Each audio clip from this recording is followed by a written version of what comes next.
Imagina estar encadenado en una celda romana, rodeado de guardias armados, sin saber si mañana serás ejecutado.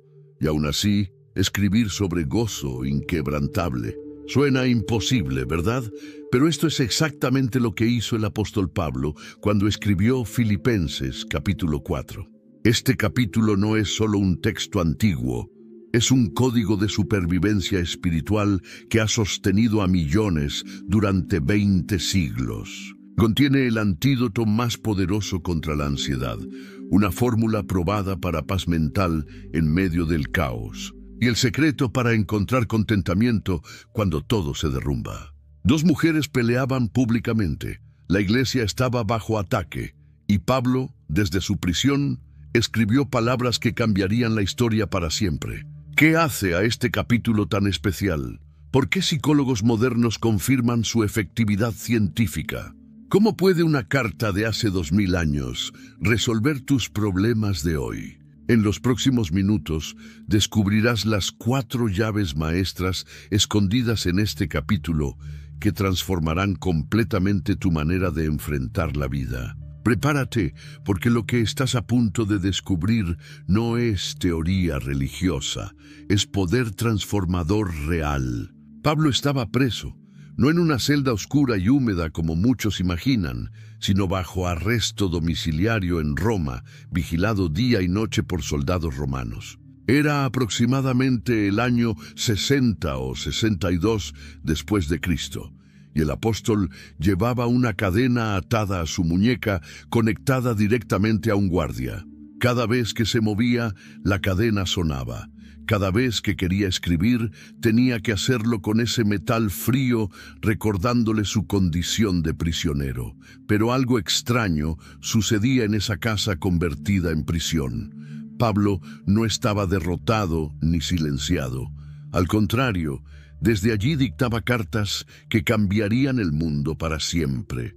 En el primer capítulo de Filipenses, él mismo explicó su situación cuando escribió en el versículo 13: «Mis prisiones se han hecho patentes en Cristo en todo el pretorio y a todos los demás». Los guardias que debían vigilarlo terminaban escuchando el Evangelio. La cadena que debía detenerlo se convirtió en su plataforma de predicación. Roma era el centro del poder mundial. Allí se decidía el destino de naciones enteras.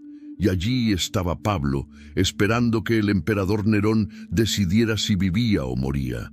Pero en lugar de escribir cartas desesperadas pidiendo ayuda legal o quejándose de su injusta situación, Pablo escribió sobre gozo, paz y contentamiento. Su celda se transformó en un lugar donde nacían palabras de vida eterna. Los historiadores creen que Pablo tenía permiso de recibir visitas y cierta libertad limitada dentro de la casa donde estaba confinado. Podía hablar con quienes venían a verlo, pero no podía salir. Imagina la escena.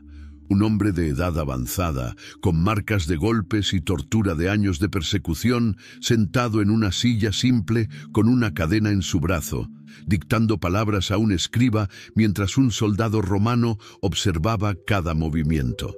Y fue desde ese lugar, desde esa condición de aparente derrota, que nacieron las palabras más poderosas sobre victoria espiritual que el mundo haya conocido. Pablo no esperó estar libre para enseñar sobre libertad. No esperó estar cómodo para hablar sobre contentamiento. Su mensaje brotaba de una experiencia real, probada en el peor de los escenarios. Filipos no era una ciudad cualquiera en el corazón de Pablo. Era especial, muy especial. Esta ciudad, ubicada en Macedonia, en lo que hoy es Grecia, fue el primer lugar en Europa donde se predicó el Evangelio de Jesucristo. Pablo había llegado allí años atrás, obedeciendo una visión que tuvo en la noche donde un hombre macedonio le rogaba: «Pasa a Macedonia y ayúdanos», como está registrado en Hechos 16:9. En Filipos sucedieron cosas extraordinarias. La primera convertida fue una mujer llamada Lidia, una comerciante de telas púrpuras. Después, Pablo y Silas fueron golpeados brutalmente y arrojados a la cárcel por expulsar un demonio de una joven esclava. Pero a medianoche, mientras cantaban himnos en la prisión, un terremoto sacudió los cimientos, las puertas se abrieron y las cadenas se soltaron. El carcelero, aterrorizado y a punto de suicidarse, terminó entregando su vida a Cristo junto con toda su familia. Desde aquellos días dramáticos, la iglesia de Filipos creció con fuerza. Pero lo que hacía a esta comunidad diferente era su corazón generoso hacia Pablo. Cuando el apóstol les escribió en Filipenses 4, 15, 16, les recordó: «Ninguna iglesia participó conmigo en razón de dar y recibir, sino vosotros solos. Pues a una Tesalónica me enviasteis una y otra vez para mis necesidades». Mientras otras iglesias lo olvidaron o incluso lo criticaron, los filipenses le enviaron ayuda económica repetidas veces. No lo hicieron una sola vez por compromiso, sino una y otra vez por amor genuino. Cuando Pablo estaba en Tesalónica predicando, ellos le enviaron dinero. Cuando estaba en otras ciudades enfrentando dificultades, ellos estaban allí con su apoyo. Y ahora, estando preso en Roma, nuevamente habían juntado una ofrenda y se la habían enviado. Esta generosidad no era fácil. Filipos no era una ciudad rica. En 2 Corintios 8:2, Pablo mencionó que los macedonios, incluyendo a los filipenses, dieron con generosidad, incluso estando ellos mismos en grande prueba de tribulación y en profunda pobreza. Daban desde su necesidad, no desde su abundancia.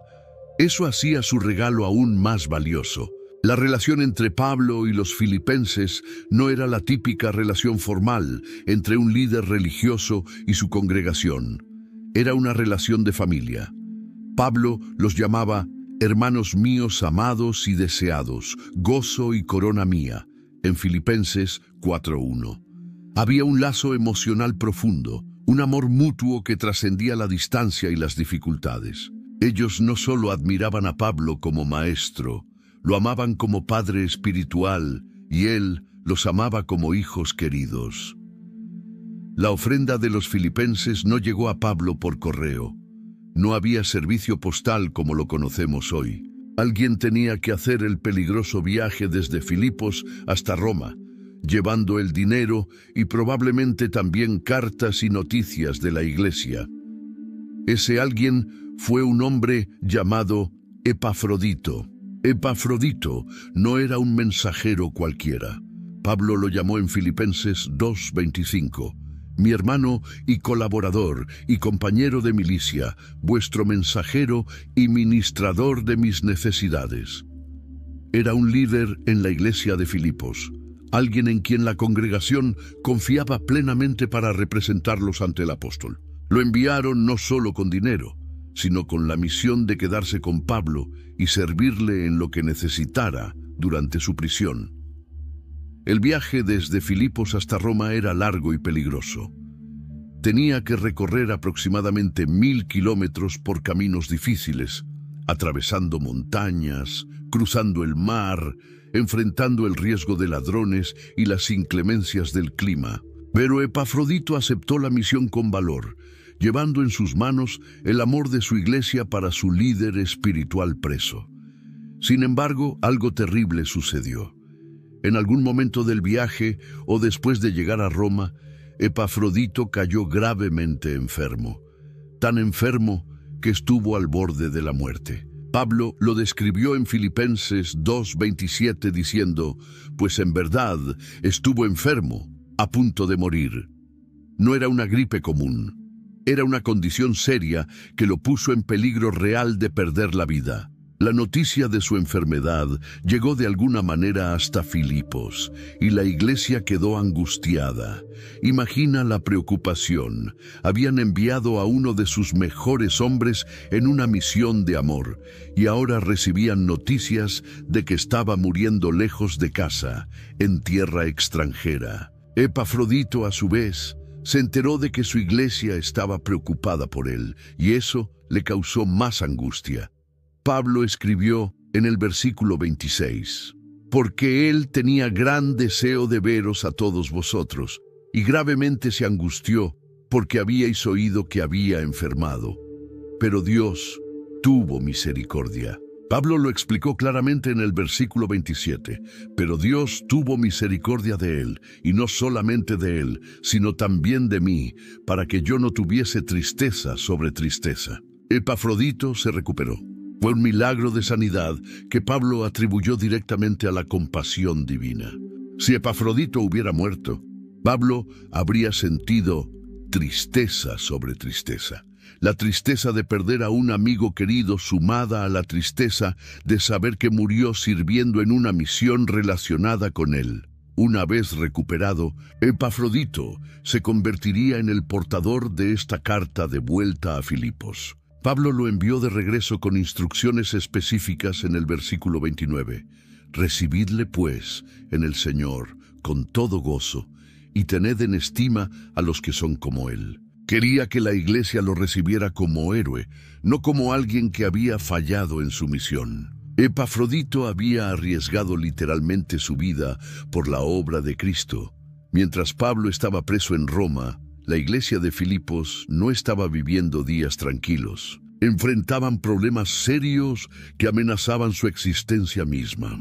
Había presión desde afuera y conflictos desde adentro. Una combinación peligrosa que podía destruir a cualquier comunidad. La persecución externa era real.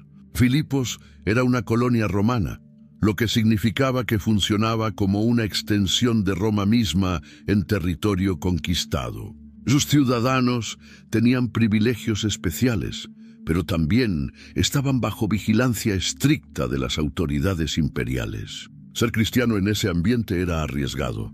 El Imperio Romano permitía muchas religiones, pero el cristianismo era visto con sospecha porque los cristianos se negaban a adorar al emperador como Dios. Pablo ya había experimentado esa persecución personalmente en Filipos años atrás, cuando fue golpeado y encarcelado allí. Ahora, los creyentes filipenses estaban pasando por algo similar. En Filipenses 1:29-30, Pablo les escribió: «Porque a vosotros os es concedido a causa de Cristo, no solo que creáis en Él, sino también que padezcáis por Él, teniendo el mismo conflicto que habéis visto en mí. Y ahora oís que hay en mí». La persecución no era abstracta. Significaba perder trabajos, ser rechazados por familias, enfrentar multas económicas y, en casos extremos, ser arrestados o golpeados. Algunos cristianos filipenses probablemente perdieron sus negocios por negarse a participar en festivales paganos obligatorios. Otros fueron humillados públicamente por su fe. Vivir como cristiano en Filipos requería coraje diario, pero la amenaza externa no era la única. Había también división interna. Maestros falsos habían llegado a la región predicando un evangelio distorsionado. Pablo los mencionó con dureza en Filipenses 3:2. Guardaos de los perros, guardaos de los malos obreros, guardaos de los mutiladores del cuerpo. Estos maestros insistían en que los cristianos gentiles debían circuncidarse y seguir todas las leyes ceremoniales judías para ser verdaderamente salvos. Este mensaje confundía a los creyentes y creaba divisiones. Algunos empezaban a dudar si su fe era suficiente o si necesitaban añadir obras y rituales para ser aceptados por Dios. La pureza del Evangelio de la Gracia estaba siendo contaminada con legalismo religioso. Pablo, que había peleado esta batalla en otras iglesias, sabía lo destructivo que podía ser este error. Además, había tensiones personales dentro de la congregación misma. Algunos miembros predicaban a Cristo por envidia y rivalidad, según Filipenses 1:15. Había competencia, orgullo y conflictos de ego, incluso entre quienes proclamaban el mismo evangelio. La iglesia necesitaba urgentemente unidad, pero las personalidades chocaban y las ambiciones personales creaban fracturas. Pablo sabía que su amada iglesia de Filipos estaba en un momento crítico. Podían salir fortalecidos de estas pruebas o podían desintegrarse bajo la presión. Por eso su carta no era solo un mensaje de agradecimiento por la ofrenda. Era un manual de supervivencia espiritual para una comunidad bajo ataque desde múltiples frentes. Cuando Pablo llegó al capítulo 4 de su carta, no comenzó con teoría abstracta ni con principios generales. Fue directo a un problema específico y concreto que estaba dañando a la iglesia de Filipos. En los versículos 2 y 3, escribió algo que debió haber impactado a toda la congregación. Ruego a Evodia y a Síntique que sean de un mismo sentir en el Señor. Asimismo te ruego también a ti, compañero fiel, que ayudes a estas que combatieron juntamente conmigo en el Evangelio. Dos mujeres, Evodia y Síntique, estaban en conflicto público. No conocemos los detalles de su desacuerdo. La Biblia no nos dice si era por cuestiones doctrinales, por métodos de ministerio, por ofensas personales o por malentendidos. Lo que sí sabemos es que el problema era lo suficientemente serio como para que Pablo lo mencionara por nombre en una carta que sería leída en voz alta delante de toda la iglesia. Mencionar nombres específicos no era algo que Pablo hacía a la ligera. Lo hacía solo cuando el problema era público y estaba afectando a toda la comunidad. El hecho de que ambas mujeres fueran nombradas sugiere que ninguna de las dos estaba completamente en lo correcto. No era un caso de una víctima inocente y una agresora culpable. Ambas necesitaban humillarse y reconciliarse. Lo interesante es que Pablo no las llamó problemáticas o carnales. Al contrario, reconoció que eran mujeres que combatieron juntamente conmigo en el Evangelio. Eran líderes, colaboradoras valiosas que habían trabajado codo a codo con el apóstol en la extensión del reino de Dios. Habían arriesgado su reputación, su tiempo y probablemente su seguridad por la causa de Cristo. Eran mujeres de valor espiritual reconocido, pero incluso las personas maduras y comprometidas pueden entrar en conflictos que dañan la comunidad. Su desacuerdo no era un asunto privado que pudieran resolver en silencio. Se había vuelto público, visible, y estaba causando división en la iglesia. Otros miembros probablemente estaban tomando bandos. Algunos apoyaban a Evodia, otros a Síntique. Las conversaciones después de las reuniones seguramente giraban en torno a este conflicto. Pablo no solo habló con las dos mujeres, también pidió ayuda a un compañero fiel sin nombre. Este hombre, cuya identidad no conocemos, tenía la responsabilidad de mediar, de ayudar a estas dos líderes a encontrar el camino de regreso a la unidad. No era un chisme que Pablo estaba compartiendo. Era una intervención pastoral directa para sanar una herida abierta en el cuerpo de Cristo. La ubicación de este problema al inicio del capítulo 4 no es accidental. Pablo había hablado en los capítulos anteriores sobre la humildad de Cristo, sobre considerar a los demás como superiores a uno mismo, sobre tener la mente de Cristo. Ahora mostraba que esos principios no eran solo hermosas ideas teológicas. Debían aplicarse a situaciones reales y dolorosas donde el orgullo, el ego y las ofensas amenazaban con destruir la comunidad. El capítulo 4 comenzaba con un drama real, porque la vida cristiana no sucede en un vacío.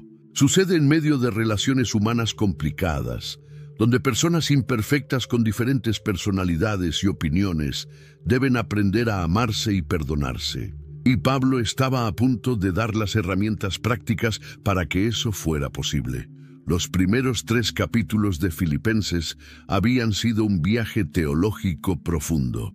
Pablo había pintado retratos hermosos de quién es Cristo y qué significa seguirlo. En el capítulo 2, escribió uno de los pasajes más hermosos sobre la encarnación y humillación de Jesús. Describiendo cómo siendo en forma de Dios, no estimó el ser igual a Dios como cosa a que aferrarse, sino que se despojó a sí mismo, tomando forma de siervo. Había hablado sobre la ciudadanía celestial, recordando a los filipenses en el capítulo 3, versículo 20, que nuestra ciudadanía está en los cielos. de donde también esperamos al Salvador, al Señor Jesucristo. Les había advertido sobre los falsos maestros, compartido su propio testimonio de haber considerado como basura todo lo que antes valoraba para ganar a Cristo, y les había llamado a imitar su ejemplo. Todo esto era doctrina sólida, verdad profunda que debía moldear la identidad de cada creyente. Pero Pablo sabía algo que muchos maestros religiosos olvidan.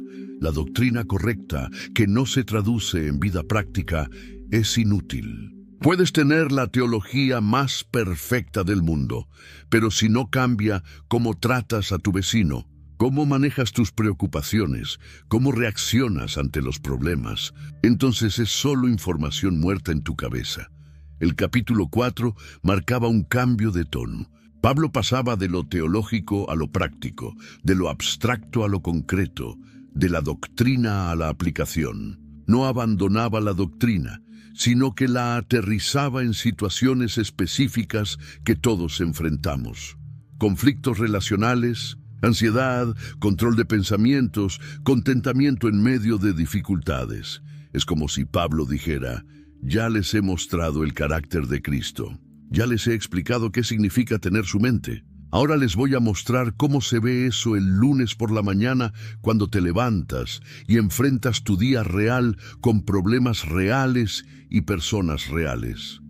Esta transición no era un descenso de lo importante a lo trivial, era todo lo contrario. Era la prueba de fuego de si realmente habían entendido lo que Pablo les había enseñado. Cualquiera puede asentir con la cabeza cuando escucha verdades hermosas sobre Cristo. Pero aplicar esas verdades cuando tu hermana en Cristo te ha ofendido, cuando tu negocio está colapsando, cuando la ansiedad te está consumiendo, ahí es donde se ve si la fe es real o solo es teoría religiosa. Pablo no presentaba esta transición como algo opcional, como si dijera: bueno, aquí hay algunas sugerencias prácticas por si les interesa. No, las instrucciones del capítulo 4 eran tan importantes como la doctrina de los capítulos anteriores. De hecho, eran la evidencia de que la doctrina había sido realmente comprendida y abrazada.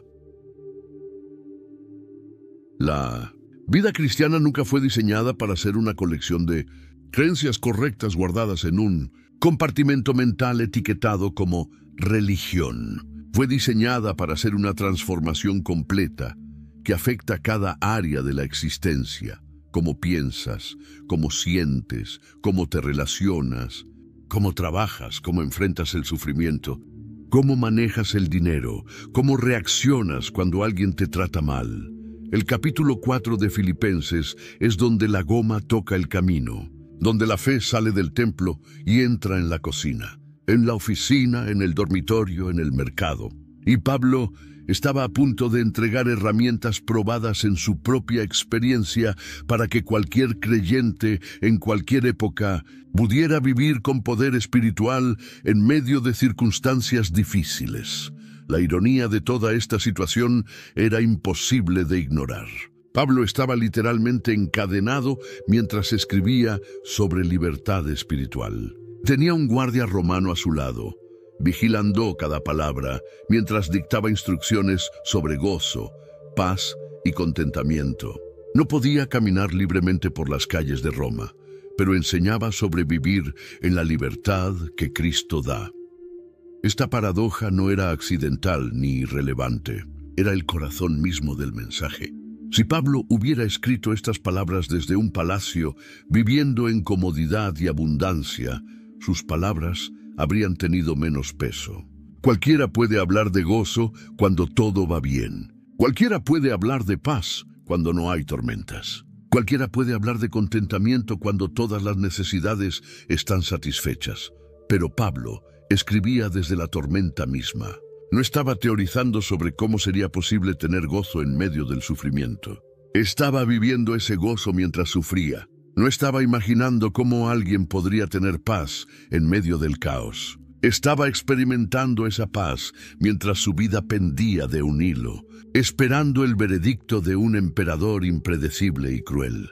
En Filipenses 1:12-14, Pablo había explicado algo extraordinario sobre su prisión.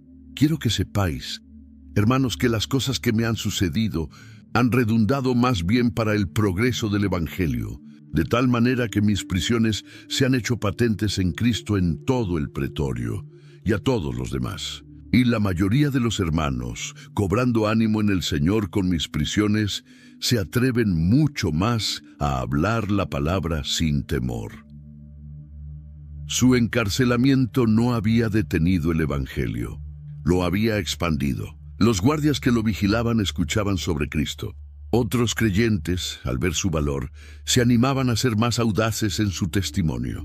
Lo que el enemigo intentó usar para silenciar a Pablo, Dios lo estaba usando para amplificar su mensaje. La cadena en su muñeca se había convertido en un megáfono espiritual. Pablo no estaba escribiendo desde una torre de marfil académica, protegido de las realidades duras de la vida. Escribía desde las trincheras, desde el campo de batalla, con las heridas frescas y las cicatrices visibles. Había sido azotado múltiples veces, apedreado hasta darlo por muerto, naufragado 3 veces, pasado hambre y frío, enfrentado peligros constantes. En 2 Corintios 11 había hecho una lista de sus sufrimientos, que resulta difícil de leer sin sentir el dolor. Y sin embargo, desde ese lugar de sufrimiento probado, Pablo no escribía quejas amargas ni lamentos desesperados. Escribía palabras de esperanza inquebrantable, de gozo que desafiaba las circunstancias, de paz que no tenía sentido lógico. Esto no era positividad forzada ni negación de la realidad. Era evidencia tangible de un poder sobrenatural que sostenía su alma. Cuando Pablo escribió en el capítulo 4 sobre contentamiento en cualquier situación, no era teoría. Había estado en ambos extremos. Había conocido la abundancia y había conocido la necesidad extrema. Cuando escribió sobre ansiedad, conocía personalmente la tentación de preocuparse, pues había enfrentado amenazas de muerte constantes. Cuando escribió sobre controlar los pensamientos, sabía cuán fácil era que la mente se llenara de temor y desesperanza en medio de persecución. La autoridad de sus palabras no venía solo de su conocimiento teológico o de su encuentro con Cristo en el camino a Damasco. Venía de años de probar estas verdades en el laboratorio del sufrimiento real. Cada principio que enseñaba había sido forjado en el fuego de la experiencia personal. Por eso, las palabras del capítulo 4 no son consejos de autoayuda escritos por alguien que nunca ha sufrido realmente. Son estrategias de supervivencia espiritual entregadas por un veterano de guerra que había peleado las batallas más duras y había encontrado que las promesas de Dios son absolutamente confiables, incluso en los momentos más oscuros. En el mundo antiguo, las cartas tenían una estructura reconocida. Los escritores guardaban lo más importante para el final, sabiendo que las últimas palabras se quedarían resonando en la mente de los lectores después de que la carta fuera enrollada y guardada. El cierre de una carta no era un simple hasta luego casual. Era el lugar donde se resumían las ideas centrales y se dejaban las instrucciones más vitales. Pablo conocía perfectamente esta convención cultural, no por manipulación retórica, sino porque el Espíritu Santo lo guiaba para comunicarse efectivamente dentro del contexto de su tiempo. Y cuando llegó al capítulo 4, sabía que estaba escribiendo las palabras que quedarían más fuertemente grabadas en la memoria de los filipenses. Las cartas se leían en voz alta en las reuniones de la iglesia. No había copias impresas para que cada persona llevara una a casa. La carta de Pablo sería leída públicamente, probablemente múltiples veces, y los creyentes tendrían que memorizar las partes más importantes. El capítulo final era estratégico, porque era lo que más fácilmente recordarían cuando enfrentaran dificultades durante la semana. Pablo no desperdició esta oportunidad. En lugar de llenarlo con saludos personales extensos o bendiciones genéricas, Concentró en el capítulo 4 instrucciones prácticas y concretas que podían marcar la diferencia entre sobrevivir espiritualmente o naufragar en la fe. Cada frase fue escogida con cuidado, cada mandato fue dado con propósito claro. Primero abordó el conflicto entre Evodia y Síntique, mostrando que la unidad relacional no es opcional sino esencial. Luego dio la orden de regocijarse siempre, estableciendo que el gozo cristiano no depende de circunstancias. Después, entregó la fórmula contra la ansiedad que ha sostenido a millones a través de los siglos. Continuó con instrucciones sobre control mental y pensamientos puros. Finalmente, habló sobre contentamiento aprendido y la provisión divina. Todo esto en un solo capítulo.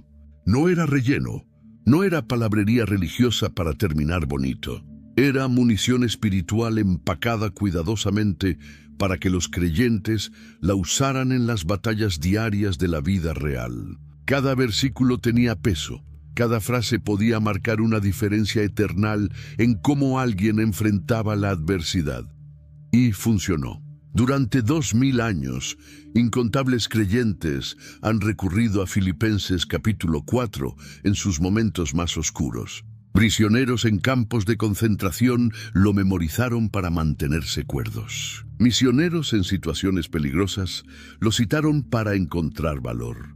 Personas atravesando depresión lo leyeron para encontrar esperanza. Matrimonios al borde del colapso encontraron en él principios para reconstruir. El capítulo 4 se convirtió en uno de los textos más amados y citados de toda la Biblia. No por accidente, sino porque Pablo, guiado por el Espíritu Santo, usó estratégicamente ese espacio final de su carta para entregar verdades que trascienden el tiempo y la cultura. Las palabras que escribió encadenado en Roma siguen liberando almas en prisiones modernas, tanto físicas como emocionales y espirituales. Después de tratar el conflicto entre Evodia y Síntique, Pablo lanzó un mandato que parecía imposible. En Filipenses 4:4 escribió: regocijaos en el Señor siempre. Otra vez digo, regocijaos. La repetición no era accidental. Pablo lo dijo 2 veces en la misma frase para que nadie lo pasara por alto. No era una sugerencia casual. Era un mandamiento directo que debía obedecer cada creyente sin excepción. La palabra siempre es la que hace que este versículo sea tan radical y desafiante. Pablo no dijo regocijaos cuando las cosas vayan bien, o regocijaos si os sentís felices. Dijo siempre, sin excepciones, sin pausas, sin vacaciones de gozo. Siempre significa en la prisión y en la libertad, en la salud y en la enfermedad. Cuando la gente te trata bien y cuando te persiguen injustamente.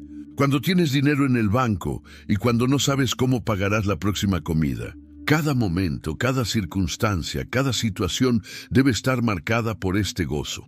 La clave está en las 3 palabras que siguen, en el Señor. Pablo no estaba pidiendo que las personas fingieran estar felices o que negaran sus emociones reales. Estaba señalando una fuente de gozo que es completamente independiente de las circunstancias externas. El gozo cristiano no viene de lo que te rodea, sino de quien vive dentro de ti. No depende de factores cambiantes, sino de una realidad constante, la presencia permanente de Dios en tu vida. Cuando Pablo escribió este mandato, él mismo estaba viviendo su realidad. Estaba encadenado, enfrentando posible ejecución, separado de las iglesias que amaba, limitado en su capacidad de predicar libremente. Y sin embargo, toda la carta a los filipenses está saturada de gozo. Mencionó el gozo y el regocijo más de 15 veces en 4 capítulos cortos. No era teoría bonita. Era su experiencia diaria, vivida en carne propia bajo condiciones extremadamente difíciles. El gozo en el Señor es completamente diferente de la felicidad común que el mundo conoce. La felicidad depende de lo que sucede externamente. Si suceden cosas buenas, estás feliz. Si suceden cosas malas, pierdes la felicidad rápidamente. Es como una montaña rusa emocional, controlada por factores externos que no puedes controlar. Pero el gozo del Señor es como un río profundo que corre por debajo de la superficie, constante y firme, sin importar qué tormenta sople arriba. Y Pablo repitió el mandato. Otra vez digo, regocijaos. Como si supiera que la gente lo leería, pensaría, eso es imposible para mí, y pasaría rápidamente al siguiente versículo. Entonces lo dice nuevamente, como golpeando una puerta 2 veces, para asegurarse absolutamente de que alguien escuche y preste atención. Inmediatamente después del mandato sobre el gozo, Pablo dio otra instrucción poderosa en el versículo 5. Vuestra gentileza sea conocida de todos los hombres. No dijo que la gentileza fuera un secreto interno de la iglesia o una cualidad privada entre creyentes. Dijo que debía ser conocida, visible, evidente y notoria ante todos los hombres. Los creyentes debían tener una reputación pública clara de ser personas genuinamente gentiles. La palabra traducida como gentileza en este versículo tiene un significado muy rico en el idioma griego original. Incluye la idea de ser moderado, razonable, considerado, paciente y no insistir en todos tus derechos, incluso cuando legalmente o técnicamente podrías hacerlo. Es exactamente lo opuesto a ser duro, exigente, inflexible, rígido o agresivo. Es una cualidad que hace que las personas sientan alivio y no tensión cuando te ven acercarte. Este mandato era especialmente radical en el contexto histórico del Imperio Romano. Roma había conquistado el mundo conocido con brutalidad militar sin piedad. La fuerza bruta, la dominación absoluta y la dureza implacable eran valores culturales admirados en toda la sociedad. Los poderosos aplastaban a los débiles sin pensarlo 2 veces y sin remordimiento alguno. La compasión era vista como debilidad patética. La gentileza era despreciada como algo propio de perdedores sin carácter.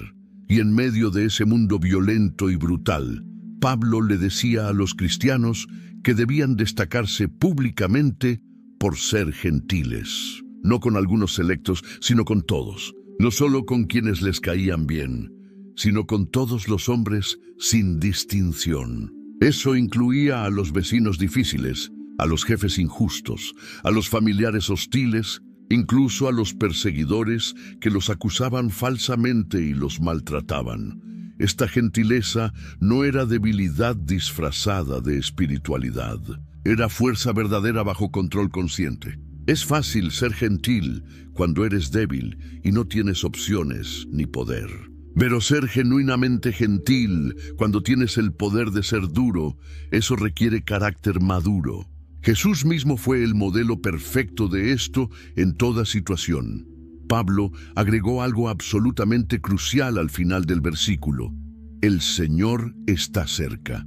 Esta frase explica por qué los cristianos pueden permitirse ser gentiles, incluso cuando otros abusan de esa gentileza repetidamente. Porque el Señor está cerca, observando cada situación, y Él se encargará de la justicia final perfecta. En los versículos 6 y 7, Pablo presentó una de las recetas más poderosas contra la ansiedad que jamás se haya escrito en la historia. Comenzó con una prohibición directa y clara: por nada estéis afanosos. La palabra nada no deja ningún espacio para excepciones o situaciones especiales. No importa cuán grande sea el problema, cuán legítima sea la preocupación, cuán aterradora sea la situación enfrentada. Por nada estéis afanosos significa exactamente eso. Pablo sabía perfectamente que simplemente prohibir la ansiedad sin dar una alternativa práctica sería cruel, inútil y frustrante. No puedes decirle a alguien deja de preocuparte inmediatamente, sin mostrarle qué hacer exactamente con esa energía mental que está consumiendo su alma. Por eso inmediatamente dio la solución concreta: si no sean conocidas vuestras peticiones delante de Dios en toda oración y ruego, con acción de gracias. Aquí está la fórmula precisa.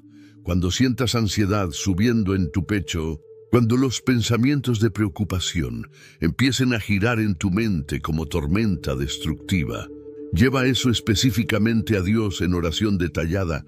No ores de forma vaga y general. Pablo dijo claramente, sean conocidas vuestras peticiones. Eso significa ser específico y concreto. Nombra el problema exacto, describe la necesidad real, presenta la situación completa en detalle delante de Dios. Pero aquí viene la parte que muchos creyentes olvidan completamente. Con acción de gracias. No es solo pedir desesperadamente, es pedir mientras agradeces sinceramente. Agradeces por lo que Dios ya ha hecho en el pasado. Agradeces porque sabes con certeza que Él escucha tu oración. Agradeces porque confías plenamente en su carácter, incluso antes de ver la respuesta visible. La gratitud es el ingrediente químico que transforma la oración desesperada en oración de fe poderosa. ¿Por qué funciona esto tan efectivamente? Porque la ansiedad nace precisamente cuando intentas controlar cosas que no puedes controlar realmente. Cuando cargas en tus hombros débiles responsabilidades que son demasiado pesadas para ti solo. La oración específica es el acto consciente de transferir esa carga pesada de tus hombros, débiles a los hombros todopoderosos e infinitos de Dios. Y entonces Pablo prometió el resultado garantizado en el versículo 7. Y la paz de Dios, que sobrepasa todo entendimiento, guardará vuestros corazones y vuestros pensamientos en Cristo Jesús. Esta no es paz humana común que depende de que todo esté bajo control perfecto. Es paz de Dios, una paz sobrenatural y divina que no tiene ningún sentido lógico cuando la miras desde afuera.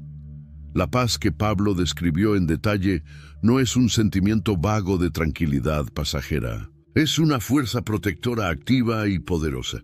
Cuando escribió que esta paz guardará vuestros corazones y vuestros pensamientos en Cristo Jesús, estaba usando lenguaje militar específico que sus lectores filipenses entenderían perfectamente.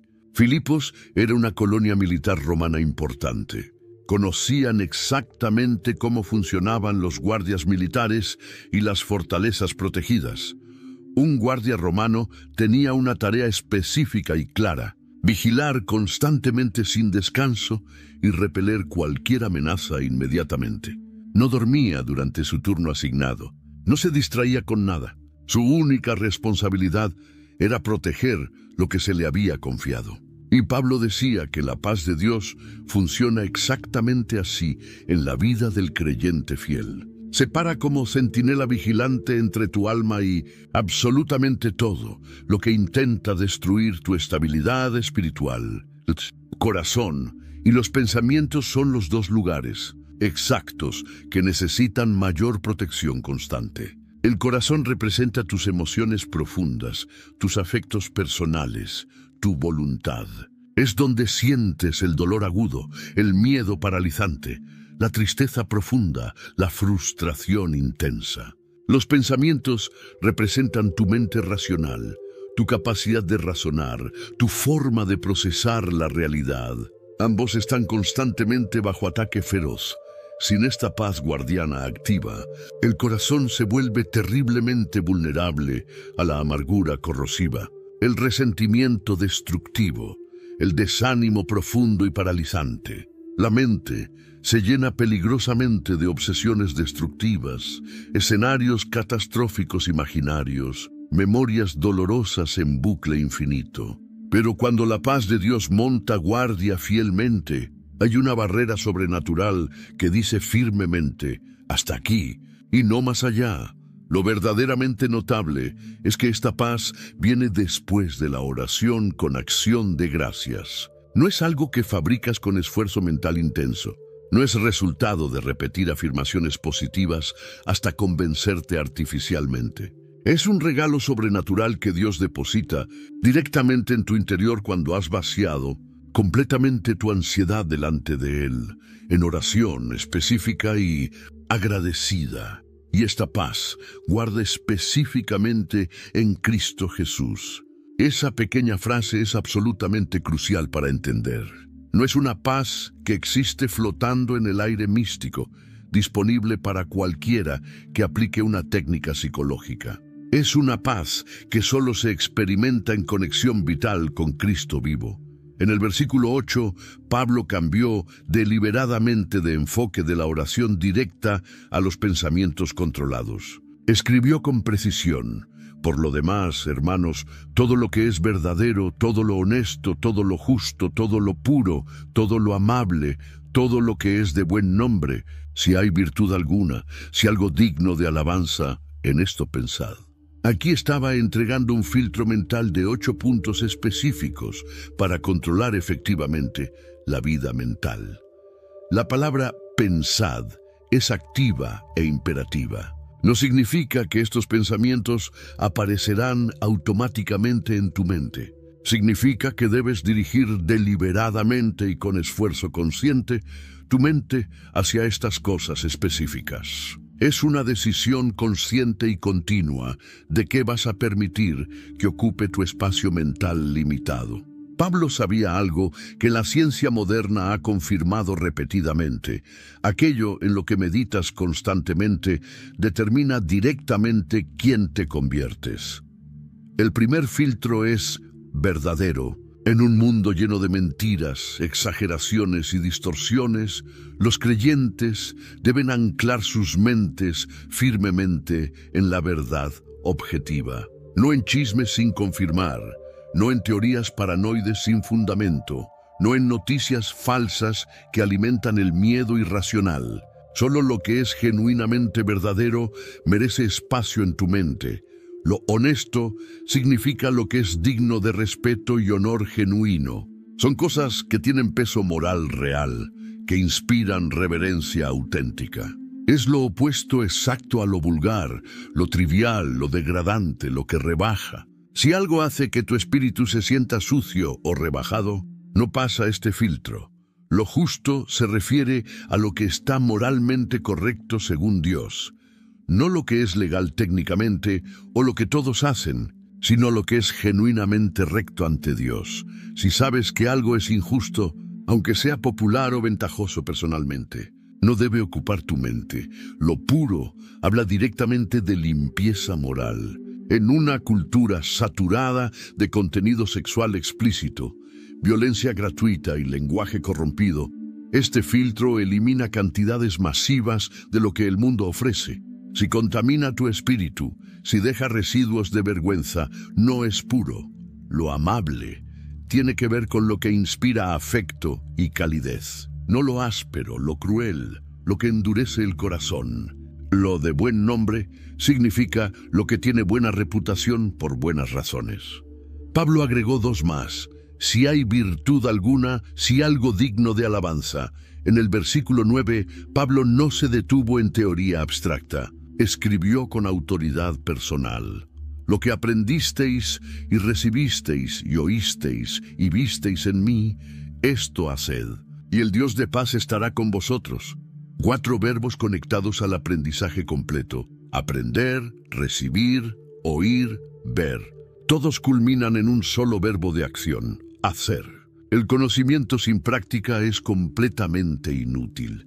Pablo no tenía vergüenza de ponerse a sí mismo como ejemplo viviente. No era arrogancia personal, era responsabilidad pastoral auténtica.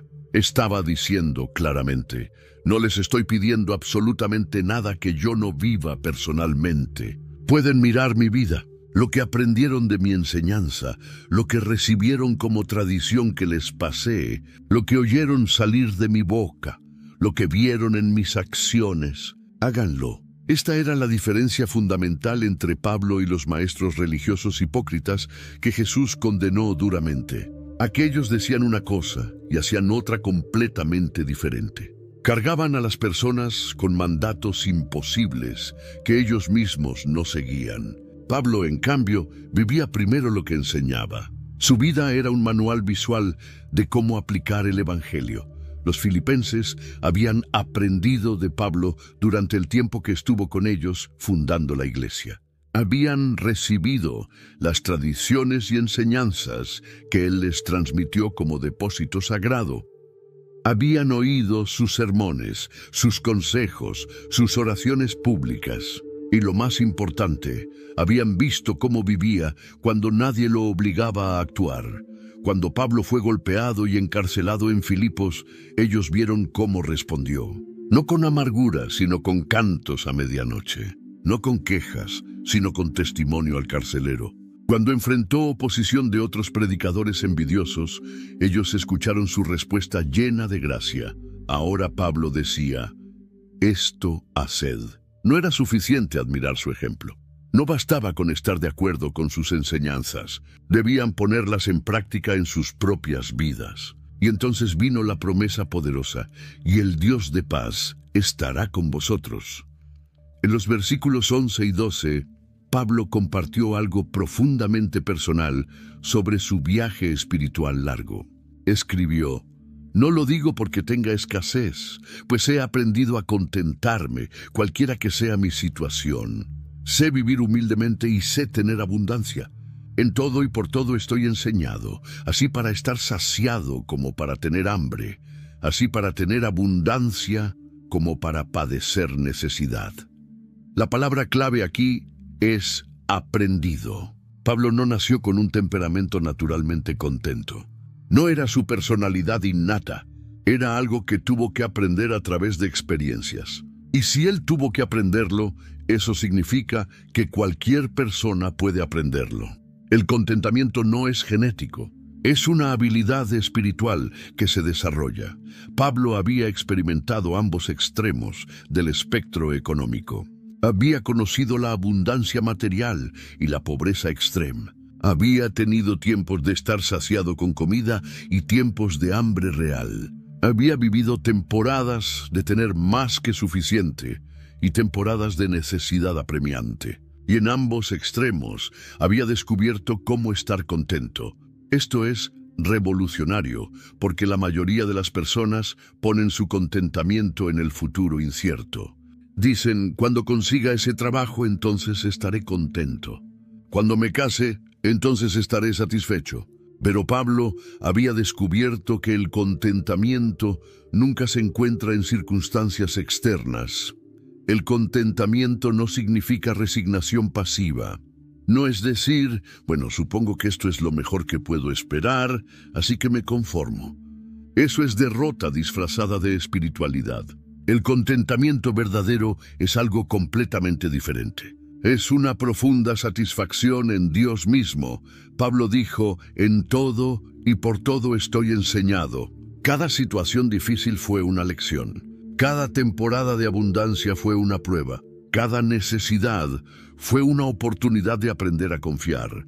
En el versículo 13, Pablo reveló la fuente de su contentamiento con una de las declaraciones más citadas de toda la Biblia. «Todo lo puedo en Cristo que me fortalece». Esta frase ha sido impresa en millones de camisetas, tazas y pósteres, frecuentemente desconectada de su contexto real. Pablo no estaba haciendo una declaración triunfalista sobre lograr cualquier meta que se propusiera. No estaba diciendo que con suficiente fe positiva podrías ganar cualquier competencia, conseguir cualquier trabajo o alcanzar cualquier sueño. El contexto inmediato de todo lo puedo es el contentamiento en cualquier circunstancia.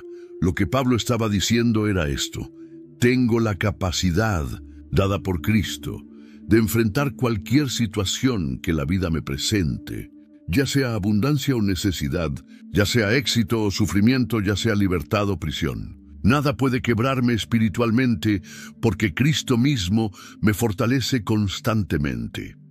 La palabra fortalece está en tiempo presente continuo. No es algo que sucedió una vez en el pasado.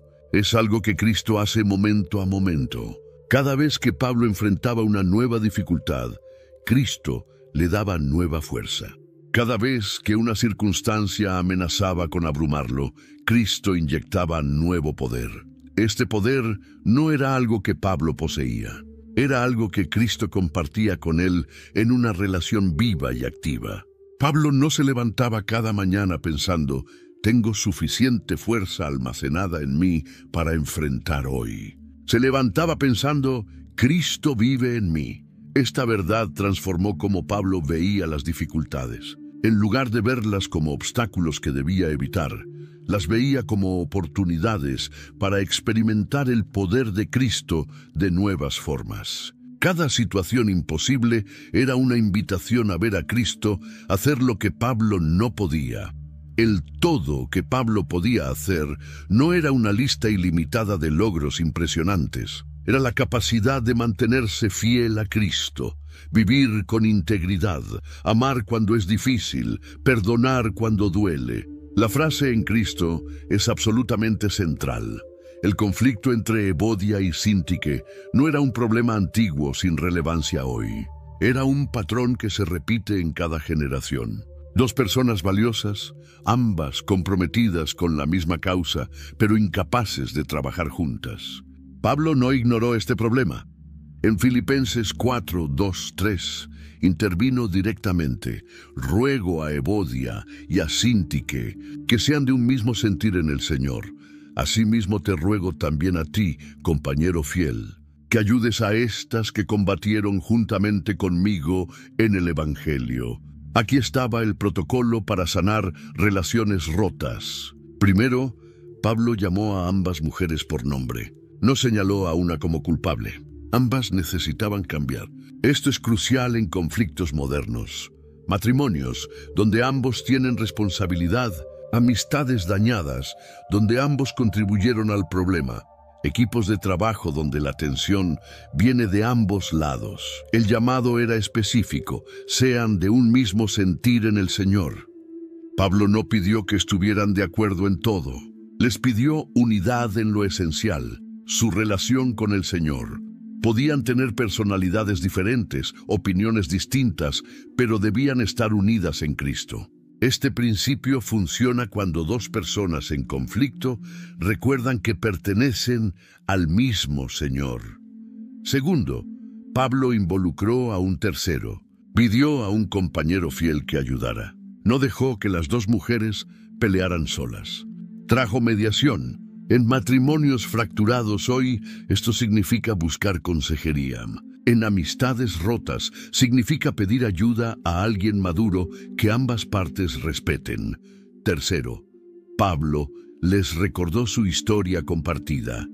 Estas que combatieron juntamente conmigo en el Evangelio, antes de pelear entre ellas, habían peleado juntas. Esta memoria es poderosa. Cuando un matrimonio está colapsando, recordar los años buenos puede ablandar corazones. Este patrón funciona porque ataca el conflicto desde tres ángulos: confrontación directa de ambas partes, intervención de mediador y recordatorio del propósito mayor que une. El mundo moderno enfrenta una crisis de ansiedad sin precedentes. Los diagnósticos de trastornos de ansiedad han aumentado dramáticamente. La gente vive en estado constante de preocupación, por dinero, por salud, por el futuro. Y en medio de esta epidemia, las palabras de Pablo en Filipenses 4, 6, 7 ofrecen una solución probada por 2000 años. Pablo escribió la fórmula: por nada estéis afanosos, sino sean conocidas vuestras peticiones delante de Dios en toda oración y ruego, con acción de gracias. Y la paz de Dios, que sobrepasa todo entendimiento, guardará vuestros corazones y vuestros pensamientos en Cristo Jesús. No era filosofía abstracta, era una receta práctica con ingredientes específicos. Lo fascinante es que la ciencia moderna ha comenzado a confirmar lo que Pablo sabía por revelación divina. Estudios de neurociencia muestran que la gratitud activa áreas del cerebro asociadas con regulación emocional. Cuando agradeces conscientemente, tu cerebro libera dopamina y serotonina, químicos que mejoran el estado de ánimo. La ansiedad dispara cortisol, la hormona del estrés que daña el cuerpo. Cuando combinas oración específica con gratitud genuina, sucede algo neurológico. Los patrones de pensamiento cambian. El cerebro se reconfigura. Las vías neuronales asociadas con preocupación se debilitan mientras las asociadas con paz se fortalecen. Esto es como Dios diseñó el cerebro humano. La clave está en la especificidad y gratitud combinadas. No es suficiente preocuparse y orar vagamente. La fórmula de Pablo requiere ambas. Nombra exactamente qué te preocupa, preséntalo delante de Dios, y mientras lo haces, agradece por lo que ya conoces de su carácter. Cuando alguien está despierto a las 3 de la mañana con ansiedad financiera, puede aplicar esto. En lugar de dar vueltas repasando números, puede hablar con Dios. Señor, debo 3,000. No sé cómo pagaré. Pero gracias porque has provisto antes. Gracias porque sigues dándome trabajo. Esa combinación activa la promesa de paz que guarda el corazón. Miles han descubierto que esta fórmula antigua funciona en crisis modernas. El filtro mental que Pablo presentó en Filipenses 4:8 se ha vuelto más relevante que nunca.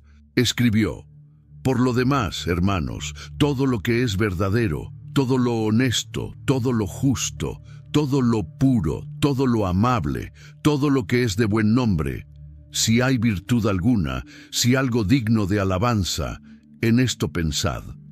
En el primer siglo, este filtro protegía contra chismes y filosofías destructivas. Hoy, el problema se ha multiplicado exponencialmente. Los algoritmos de redes sociales están diseñados para capturar atención, bombeando contenido que genera reacciones emocionales fuertes. Negatividad, comparación, indignación, estos generan más clics. Entonces los algoritmos muestran más de lo que te mantiene enganchado, incluso si te daña. Una persona promedio consume más información en un día que alguien en el primer siglo consumía en un año. Y gran parte no pasa ni uno de los 8 filtros de Pablo. Noticias falsas violan verdadero. Contenido vulgar viola honesto y puro. Chismes violan de buen nombre. Videos de violencia extrema violan amable. Publicaciones diseñadas para provocar envidia violan virtuoso. Tu mente no fue diseñada para filtrar esta cantidad de basura. Cuando pasas horas diarias consumiendo contenido que viola estos filtros, tu salud mental sufre. La ansiedad aumenta, la depresión se profundiza, la concentración disminuye, las relaciones reales se deterioran. Aplicar el filtro de Filipenses 4:8 en la era digital requiere decisiones radicales. Significa evaluar cada aplicación. ¿El contenido que consumo aquí pasa estos filtros? Si tu feed está lleno de negatividad, comparaciones que generan envidia, necesitas cambios. Tal vez significa dejar de seguir ciertas cuentas, tal vez eliminar aplicaciones, tal vez establecer límites estrictos de tiempo. Lo mismo aplica a entretenimiento. Si una serie está llena de inmoralidad sexual y violencia gratuita, no pasa el filtro de puro, no importa cuán popular sea.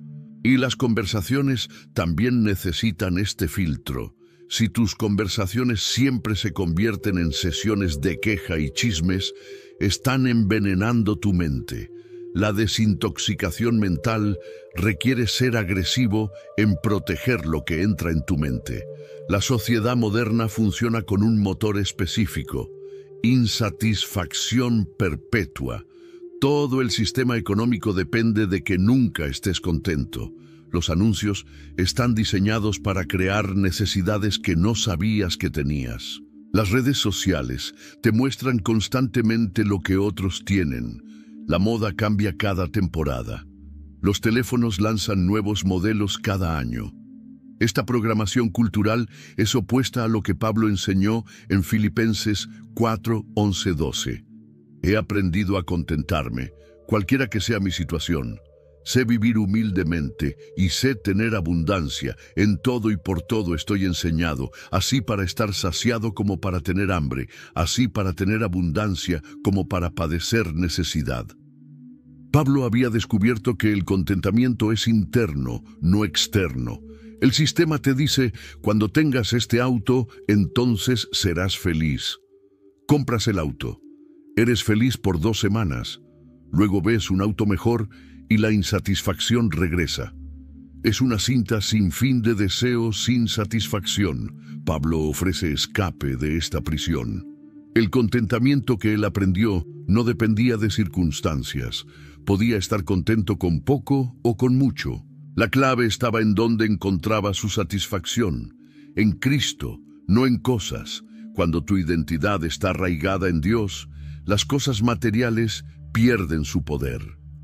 Esto no significa que no debas tener metas. Pablo trabajaba duro, pero su paz interior no estaba atada a lograr esos planes. Podía adaptarse cuando los planes cambiaban. Aplicar esto hoy significa decisiones contraculturales. Significa no comprar algo nuevo solo porque salió una versión más nueva. Significa ver publicaciones de vacaciones lujosas sin sentir que tu vida es inadecuada. Significa conducir un auto usado sin vergüenza. El contentamiento aprendido ofrece libertad financiera real. Cuando no necesitas constantemente más, puedes ahorrar, puedes dar generosamente y ofrece libertad emocional. Rompes la adicción a más que nunca satisface. Descubres que puedes ser feliz con lo que tienes mientras trabajas hacia lo que quieres. Cuando la vida colapsa, las palabras bonitas se revelan como vacías o como verdad poderosa. La declaración de Pablo en Filipenses 4:13, todo lo puedo en Cristo que me fortalece, ha sido probada en los hornos más calientes del sufrimiento y ha demostrado ser cable de vida, no cliché. Considera a la mujer que recibe el diagnóstico, cáncer en etapa avanzada. Los doctores dan porcentajes aterradores. Los tratamientos prometen meses de agonía sin garantía. En ese momento, ella puede colapsar en desesperación o puede aferrarse a esta promesa. Miles han testificado que cuando todo en ellos quería rendirse, algo sobrenatural sucedió al reclamar esta verdad. Cristo les dio fuerza que no era suya, fuerza para enfrentar el siguiente tratamiento, fuerza para mantener esperanza cuando las estadísticas decían que se rindieran, o el hombre que pierde su trabajo después de 20 años, no porque hizo algo malo, sino porque la economía cambió. A los 50 años, con familia dependiendo de él, con hipoteca y deudas, la tentación de caer en depresión es masiva, pero esta promesa se convierte en ancla. Todo lo puedo en Cristo que me fortalece no significa que automáticamente conseguirá el trabajo perfecto mañana. Significa que tiene fuerza divina para levantarse cada día, actualizar su currículum, ir a entrevistas, manejar el rechazo, mantener su dignidad. O la mujer cuyo matrimonio de 15 años colapsa. El hombre que prometió amarla decidió que quiere otra vida. Ella enfrenta soledad, rechazo, incertidumbre financiera. El dolor emocional es tan intenso que levantarse de la cama parece imposible. Pero todo lo puedo en Cristo se convierte en su declaración diaria. No significa que el dolor desaparece, significa que Cristo le da fuerza para sobrevivir este día, para tomar la siguiente decisión correcta, para perdonar, para reconstruir su vida paso a paso. La clave está en entender qué significa todo. No significa que puedes lograr cualquier cosa que imagines. Significa que puedes enfrentar cualquier cosa que la vida te lance. Puedes soportar el sufrimiento. Puedes perdonar lo imperdonable. Puedes levantarte después de ser golpeado. Y el poder no viene de ti. Viene en Cristo que me fortalece. Es Cristo viviendo en ti, dándote acceso a su fuerza infinita. Cuando Pablo agradeció a los filipenses por su ofrenda en el versículo 10, podría haber dicho simplemente gracias por el dinero, pero dijo algo más profundo. En los versículos 17-18 escribió, no es que busque dádivas, sino que busco fruto que abunde en vuestra cuenta. Pero todo lo he recibido y tengo abundancia, estoy lleno, habiendo recibido de Epafrodito lo que enviasteis. Olor fragante, sacrificio acepto, agradable a Dios. Pablo no estaba emocionado principalmente por lo que la ofrenda hacía por él, estaba emocionado por lo que hacía por ellos. fruto que abunde en vuestra cuenta, significa que cada acto de generosidad tiene consecuencias eternas para quien da. No es transacción financiera simple, es práctica espiritual que produce fruto que se acumula en tu cuenta celestial. Este principio funciona hoy exactamente como funcionaba entonces. Cuando das generosamente para la obra de Dios, algo espiritual sucede. No es solo que tu dinero ayuda, es que tu corazón cambia. La generosidad rompe el poder del dinero sobre tu vida. Demuestra que confías en Dios como proveedor.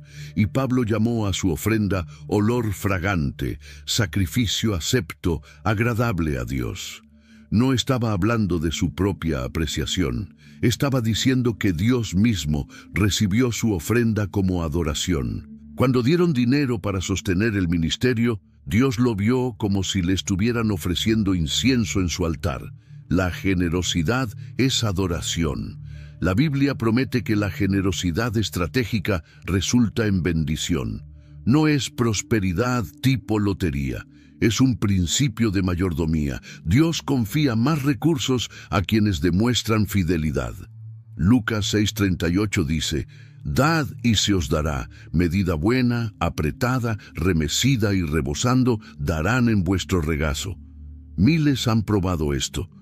La familia que decide dar su primer 10% a Dios, incluso cuando el presupuesto está apretado, descubre que de alguna forma el 90% restante alcanza más.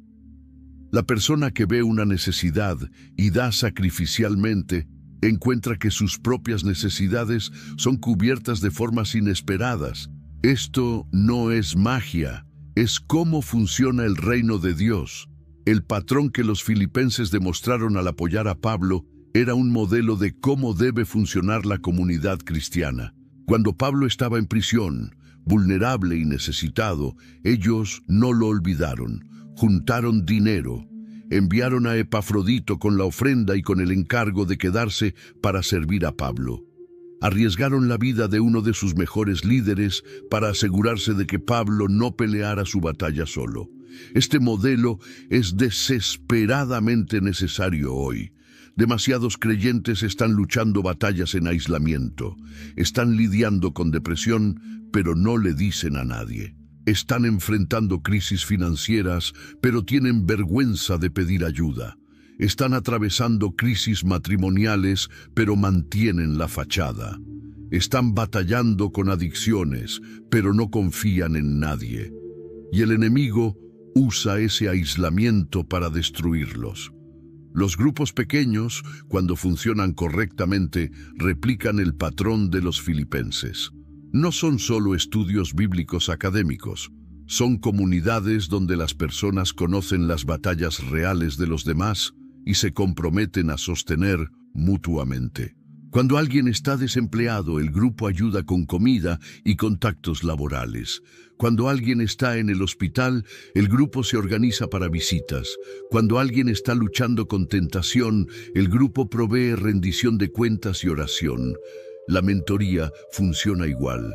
Un creyente maduro toma a alguien más joven bajo su ala, no solo para enseñar teoría, sino para caminar juntos. Cuando el más joven enfrenta decisiones difíciles, tiene alguien sabio a quien llamar. Cuando está tentado a rendirse, tiene a alguien que puede hablar verdad con amor. El apoyo práctico es crucial. Los filipenses no solo oraron por Pablo, le enviaron dinero real. Hoy, eso significa que cuando un hermano pierde su trabajo, le ayudas con su renta. Cuando una hermana está abrumada como madre soltera, cuida a sus hijos para que descanse. Cuando alguien está enfermo, llevas comida. La fe sin obras es muerta. Pablo cerró su instrucción con una promesa masiva en el versículo 19. Mi Dios, pues, suplirá todo lo que os falta conforme a sus riquezas en gloria en Cristo Jesús. Esta no era promesa pequeña. No dijo que Dios supliría algunas cosas. Dijo todo lo que os falta. Y no sería de recursos limitados, sino conforme a sus riquezas en gloria. Esta promesa viene en contexto de la generosidad filipense. Habían dado sacrificialmente para apoyar a Pablo. Y ahora Pablo les asegura que Dios mismo se hace responsable de suplir todas sus necesidades. No porque merecían comprar bendiciones, sino porque Dios siempre cuida de quienes confían en Él lo suficiente para dar generosamente. Todo lo que os falta incluye necesidades materiales, comida, ropa, casa, dinero. Dios promete proveer, pero va mucho más allá. Incluye necesidades emocionales, paz, gozo, esperanza. Incluye necesidades relacionales, reconciliación, comunidad, amor. Incluye necesidades espirituales, perdón, santificación, crecimiento. Cada área donde hay falta, Dios promete suplir, y la fuente es ilimitada, conforme a sus riquezas en gloria. Dios no está operando de un presupuesto limitado. Sus recursos son infinitos. Puede dar abundantemente a todos sin nunca vaciarse. Cuando provee para ti, no está quitándole a nadie más. Pero esta promesa trasciende incluso la provisión en esta vida. Pablo estaba mirando más allá de lo temporal hacia lo eterno. Las decisiones que los filipenses tomaron de dar generosamente, de apoyar el Evangelio, de vivir en santidad a pesar de persecución, tenían consecuencias eternas. Estaban acumulando tesoros en el cielo. Cada decisión presente tiene eco eterno. Cuando eliges perdonar en lugar de amargarte, eso cuenta. Cuando das generosamente cuando podrías ser egoísta, eso cuenta. Cuando mantienes integridad cuando podrías comprometer, eso cuenta. Cuando sirves fielmente sin reconocimiento humano, Dios lo ve y lo registra. Y en la eternidad recibirás recompensa que hace que cualquier sacrificio temporal parezca insignificante. Si este video te ayudó a entender mejor la palabra de Dios, suscríbete al canal para no perderte más contenido bíblico profundo que puede cambiar tu vida. Y si conoces a alguien que está luchando con ansiedad, con conflictos relacionales, con insatisfacción constante, comparte este video con esa persona. Podría ser exactamente el mensaje que necesita escuchar hoy. Filipenses 4. No es solo un capítulo para leer, es un capítulo para vivir.